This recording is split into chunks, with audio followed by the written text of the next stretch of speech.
Assalamualaikum warahmatullahi wabarakatuh. Bismillahirrahmanirrahim. Alhamdulillahirabbil alamin. Allahumma shalli ala sayyidina Muhammad wa ala ali sayyidina wa maulana Muhammad, amma ba'du. Saudaraku yang dirahmati Allah, alhamdulillah, senang sekali rasanya kita masih bisa berjumpa kembali di rangkuman tausiah singkat Jamaah Nurul Qalbi. Doa dan harapan kami untuk penonton setia channel Jamaah Nurul Qalbi, semoga tetap diberikan kesehatan, baik zahir maupun batin, dilapangkan rezekinya, dimudahkan segala urusannya, dilindungi oleh Allah Subhanahu wa Ta'ala. Dan bagi saudaraku yang sampai saat ini masih terlilit hutang, semoga Allah cepat melunaskan serta dipanjangkan umur kita dalam ketaatan dan kebaikan. Amin, amin ya rabbal alamin.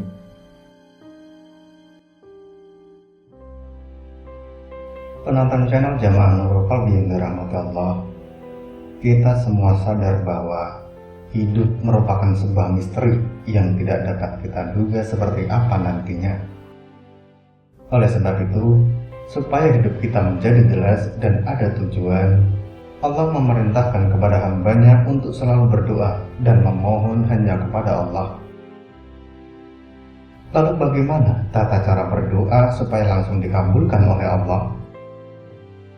Yang pertama adalah mencari waktu mustajab. Di antara waktu yang mustajab untuk berdoa adalah di hari Arafah, di bulan Ramadan, waktu sore di hari Jumat, dan waktu syahur atau di sepertiga malam terakhir. Rasulullah SAW pernah bersabda, Allah turun ke langit dunia setiap malam ketika tersisa sepertiga malam terakhir. Allah berfirman, siapa yang berdoa kepadaku akan aku kabulkan. Siapa yang meminta akan aku beri. Dan siapa yang memohon ampunan pasti aku ampuni. Hadis riwayat Muslim. Lalu yang kedua adalah memanfaatkan keadaan yang mustajab untuk berdoa. Di antara keadaan mustajab untuk berdoa adalah ketika perang, ketika hujan sedang turun, ketika sujud, di antara azan dan iqomah, dan ketika menjelang berbuka puasa. Dari Abu Hurairah radhiyallahu an, ia berkata bahwa Rasulullah SAW pernah bersabda, sesungguhnya pintu-pintu langit terbuka ketika jihad fisabilillah sedang berkecamuk, ketika turun hujan, dan ketika iqomah salat wajib.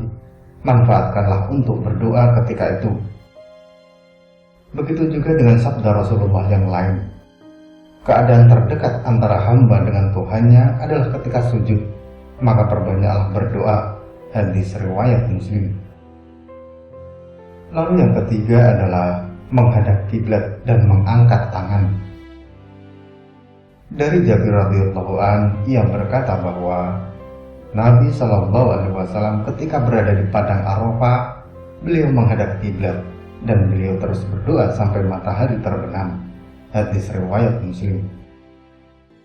Begitu juga dari Salman radhiyallahu an, ia berkata bahwa Nabi SAW pernah bersabda, sesungguhnya Tuhan kalian itu malu dan maha memberi. Dia malu kepada hambanya ketika mereka mengangkat tangan kepadanya, kemudian hambanya kembali dengan tangan kosong atau tidak dikabulkan. Hadis riwayat Abu Dawud dan Tirmidzi. Lalu cara yang keempat adalah dengan suara lirih dan tidak dikeraskan. Dalam Quran Surah Al-Isra ayat 110, Allah Subhanahu wa Ta'ala sudah berfirman, yang artinya, janganlah kalian mengeraskan doa kalian, dan janganlah pula merendahkannya, dan carilah jalan di tengah di antara kedua itu. Berzikir dan berdoa dengan berteriak-teriak ini pernah terjadi pada masa Rasulullah SAW. Pada masa itu, para sahabat pernah berzikir dengan berteriak-teriak. Kemudian Nabi SAW mengingatkan, wahai manusia, kasihanilah diri kalian. Sesungguhnya kalian tidak menyeru zat yang tuli dan tidak ada. Sesungguhnya Allah bersama kalian. Dia maha mendengar lagi maha dekat. Hadis riwayat Bukhari. Lalu cara yang kelima adalah tidak dibuat bersajak. Doa yang terbaik adalah doa yang ada dalam Al-Quran dan Sunnah. Dalam Quran Surah Al-A'raf ayat 55, Allah Subhanahu wa Ta'ala sudah berfirman, yang artinya, berdoalah kepada Tuhanmu dengan berendah diri dan suara yang lembut. Sesungguhnya Allah tidak menyukai orang-orang yang melampaui batas. Dalam hal ini, ada sebagian ulama yang mengatakan, maksud dari berlebih-lebihan adalah membuat kalimat doa tersebut seperti saja. Oleh sebab itu, jika kita hendak berdoa, langsung saja utarakan apa yang kita minta, dan tidak perlu dibuat seolah-olah terkesan indah dan bertele-tele supaya dikabulkan. Karena kita semua tahu, Allah mengetahui isi hati dari setiap hambanya. Lalu cara yang keenam adalah khusyuk, merendahkan hati, dan penuh harap. Dalam Quran Surah Al-Anbiya ayat 90, Allah Subhanahu wa Ta'ala sudah berfirman, yang artinya, sesungguhnya mereka adalah orang-orang yang selalu bersegera dalam mengerjakan perbuatan-perbuatan yang baik, dan mereka berdoa kepada kami dengan harap dan cemas, dan mereka adalah orang-orang yang khusyuk kepada kami. Lalu cara yang ketujuh adalah memantapkan hati dan berkeyakinan untuk dikabulkan. Rasulullah SAW pernah bersabda, janganlah kalian ketika berdoa mengatakan, ya Allah, ampunilah aku jika Engkau mau. Ya Allah, rahmatilah aku jika Engkau mau. Hendaknya dia memantapkan keinginannya, karena tidak ada yang memaksa Allah. Hadis riwayat Bukhari dan Muslim. Di antara bentuk keyakinan ketika berdoa adalah menyadari bahwa kita sedang meminta sesuatu, bukan memaksa Allah untuk mengabulkan apa yang kita minta. Karena Allah tidak keberatan, apalagi kesulitan untuk mewujudkan sesuatu. Lalu cara yang kedelapan adalah mengulang-ulang doa dan merengek dalam berdoa. Contoh mengulang-ulang doa yakni, ya Allah, ampunilah hambamu ya Allah, ampunilah hambamu ini ya Allah, ampunilah hambamu yang penuh dengan dosa ini ya Allah. Mengulang-ulang doa menunjukkan kesungguhan kita dalam berdoa, dan insya Allah doa kita akan segera dikabulkan oleh Allah. Dari Ibnu Mas'ud mengatakan bahwa Rasulullah SAW apabila beliau berdoa, beliau mengulang 3 kali, dan apabila beliau meminta kepada Allah, beliau mengulang 3 kali. Hadis riwayat Muslim. Lalu cara yang ke-9 adalah tidak tergesa-gesa untuk segera dikabulkan. Rasulullah SAW pernah bersabda, akan dikabulkan doa kalian selama tidak tergesa-gesa dengan mengatakan, saya telah berdoa namun belum juga dikabulkan. Hadis riwayat Bukhari dan Muslim. Oleh sebab itu, bagi saudaraku yang doanya sampai sekarang masih belum dikabulkan, jangan pernah berputus asa dan meninggalkan doa tersebut. Karena Allah menyukai hambanya yang terus berdoa dan memohon kepadanya dengan penuh harap dan cemas. Lalu yang ke-10 adalah memulai doa dengan memuji Allah dan bersalawat kepada Nabi SAW. Sebelum kita berdoa, hendaknya awali dengan berzikir terlebih dulu, memuji Allah, menyebut nama-nama mulianya, kemudian dilanjutkan dengan bersalawat kepada Nabi Muhammad SAW. Setelah itu, barulah kita mengutarakan keinginan kita kepada Allah. Insya Allah dengan begitu, doa kita akan segera dikabulkan. Lalu yang ke-11 adalah memperbanyak taubat dan memohon ampun. Banyak mendekatkan diri kepada Allah merupakan sarana terbesar untuk mendapatkan cintanya Allah.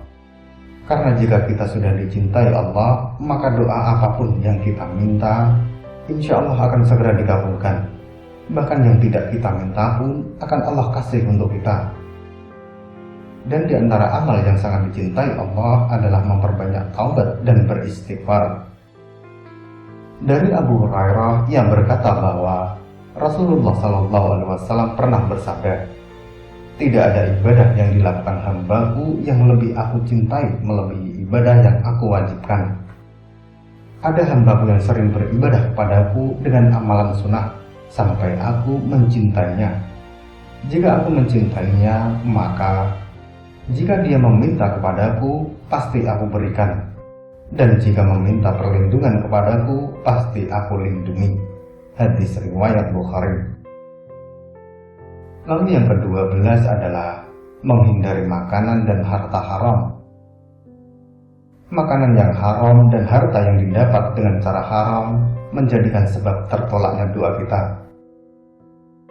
Dari Abu Hurairah radhiyallahu an, ia berkata, Nabi Shallallahu alaihi wasallam pernah bersabda, "Wahai sekalian manusia, sesungguhnya Allah itu thayyib atau baik. Dia tidak akan menerima sesuatu melainkan yang baik pula. Dan sesungguhnya Allah telah memerintahkan kepada orang-orang mukmin seperti yang diperintahkannya kepada para rasul. Firman-Nya, wahai para rasul, makanlah makanan yang baik-baik atau halal, dan kerjakanlah amal salih. Sesungguhnya aku maha mengetahui apa yang kamu kerjakan." Dan Allah juga berfirman, "Wahai orang-orang yang beriman, makanlah rezeki yang baik-baik yang telah kami rezekikan kepadamu." Kemudian Nabi Shallallahu alaihi wasallam menceritakan tentang seorang laki-laki yang telah lama berjalan karena jauhnya jarak yang ditempuhnya, sehingga rambutnya kusut, masai dan berdebu. Orang itu mengangkat tangannya ke langit seraya berdoa, "Wahai Tuhanku, wahai Tuhanku." Padahal makanannya dari barang yang haram, minumannya dari yang haram, pakaiannya dari yang haram, dan diberi makan dengan makanan yang haram. Maka bagaimanakah Allah akan mengabulkan doanya? Hadis riwayat Muslim. Oleh sebab itu, hindari sebisa mungkin makan dari harta yang didapat dengan cara yang haram, supaya doa kita lebih cepat dikabulkan oleh Allah Subhanahu wa Ta'ala. Mari kita semua berdoa, semoga Allah Subhanahu wa Ta'ala selalu memberikan kita kekuatan untuk menghindari segala macam bentuk kemaksiatan selama hidup di dunia. Amin. Amin ya rabbal alamin. Wallahu a'lam bishawab. Semoga materi ini bermanfaat. Sampai ketemu pada materi berikutnya. Dan wassalamualaikum warahmatullahi wabarakatuh.